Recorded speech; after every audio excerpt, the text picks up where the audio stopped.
চন্দনাস কর্নারে ভাইজ্যাগ ট্যুরের দ্বিতীয় পর্বটি নিয়ে এসে আমি হাজির হয়েছি চন্দনাস কর্নারে। দুপুরে প্রখর রোদে বাইরে না থেকে আমরা বাড়িতে বিশ্রাম করতে চলে এসেছিলাম, যেমনটি আমি প্রথম পর্বে উল্লেখ করেছিলাম। বিশ্রাম করে সন্ধেবেলায় আমরা বেরিয়েছিলাম, আর কি দেখলাম সেটা নিয়েই আমার আজকের ভিডিও। তবে বেরোবার আগে আমরা চলে গেছিলাম সূর্যাস্ত দেখতে ওদের একদম রুফটপে। ছাদ থেকে সূর্যাস্তের দৃশ্য অতুলনীয়।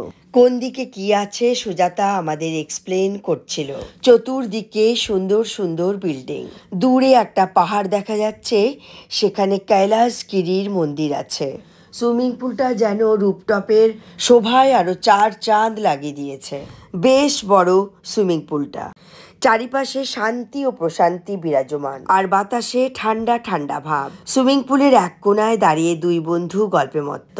ছাদ থেকে সূর্যাস্তের দৃশ্য অতুলনীয়। ধীরে ধীরে সূর্য নিজের সোনালি আভা হারিয়ে মেঘের আড়ালে চলে যাচ্ছে। সব মিলেমিশে ছাদের এই অপূর্ব দৃশ্য দেখে মনটা একেবারে ভরে গেল। ছাদ থেকে নজরে পড়ল সুন্দর সুসজ্জিত এই এলাকার একটা মন্দির। ছাদে বেশ কিছুক্ষণ সময় কাটিয়ে আমরা রওনা দিলাম সিংহাচলম হিলে। ওদের বাড়ি থেকে সিংহাচলম হিলের দূরত্ব 15.6 কিলোমিটার। সময় লাগবে 29 মিনিট। পাহাড়ের উপরে যে একটা আলোকিত জায়গা দেখা যাচ্ছে, সেখানেই মন্দির অবস্থান করছে। মন্দিরটি বরাহ লক্ষ্মী নরসিংহ মন্দির। এটি একটি ভারতের অন্যতম বিখ্যাত মন্দির। এটি অন্যতম সমৃদ্ধ এবং সবচেয়ে ভালো খোদাই করা মন্দির। সিংহের পাহাড় নামে মন্দিরটির নামকরণ করা হয়েছে সিংহাচলম। বছরের এক বিশেষ দিনে চন্দন উৎসব পালিত হয়। তাতে নরসিংহের মূর্তিকে মোটা চন্দনের প্রলেপ দিয়ে ঢেকে দেওয়া হয়। একটু দিনের আলোয় এলে হয়তো ভালো হতো, কিন্তু পাহাড়ি রাস্তা হলেও রাস্তা বেশ চওড়া। রাত্রি 9টা অবধি খোলা থাকে এই মন্দির। আমরা এসে পৌঁছালাম সিংহাচলম পর্বতের মন্দির প্রাঙ্গণে। অন্যান্য মন্দিরের মতন এই মন্দিরেও ফটোগ্রাফি স্ট্রিক্টলি নিষিদ্ধ। ক্যামেরা, মোবাইল সমস্ত কিছু জমা রেখে আমরা সুন্দরভাবে দর্শন করলাম বরাহ লক্ষ্মী নরসিংহ মন্দিরটি। সিংহাচলম হিল রেঞ্জ থেকে আমরা রওনা দিলাম ভাইজ্যাগ এয়ারক্রাফট মিউজিয়াম। সিংহাচলম থেকে এর দূরত্ব 21.6 কিলোমিটার।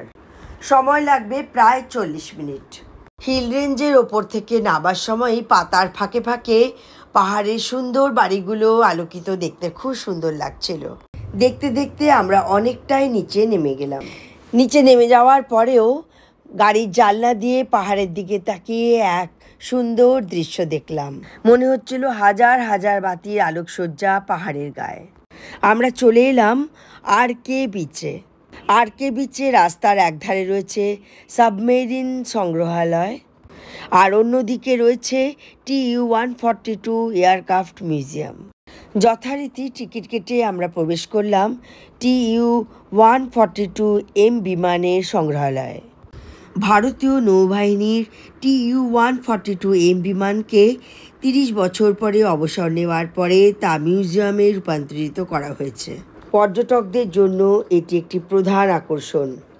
মিউজিয়ামটিতে রয়েছে বিভিন্ন বিমান, হেলিকপ্টার এবং বিমান সংক্রান্ত সামগ্রী। এই মিউজিয়ামটিতে বিমানের ডিজাইন এবং প্রকৌশলের ক্ষেত্রে জ্ঞান লাভ করার জন্য ইন্টারঅ্যাক্টিভ ডিসপ্লেও রয়েছে। বিমান সংক্রান্ত পুরস্কার, স্মারক এবং ছবিও রয়েছে প্রচুর। এই বিমানের ইতিহাস ভারতের সামরিক ক্ষমতার প্রতি দর্শকদের নজর দেয়।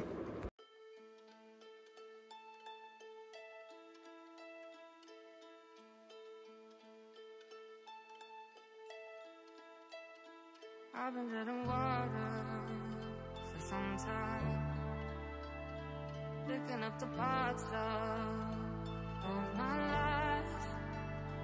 Didn't get to solve it this time. How am I to break apart? Don't tell me why we can't collide. Nowhere to run, nowhere to hide. Don't you feel it? On the break of dawn.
Aircraft museum থেকে বেরিয়ে আমরা বাড়ির দিকে রওনা দিলাম।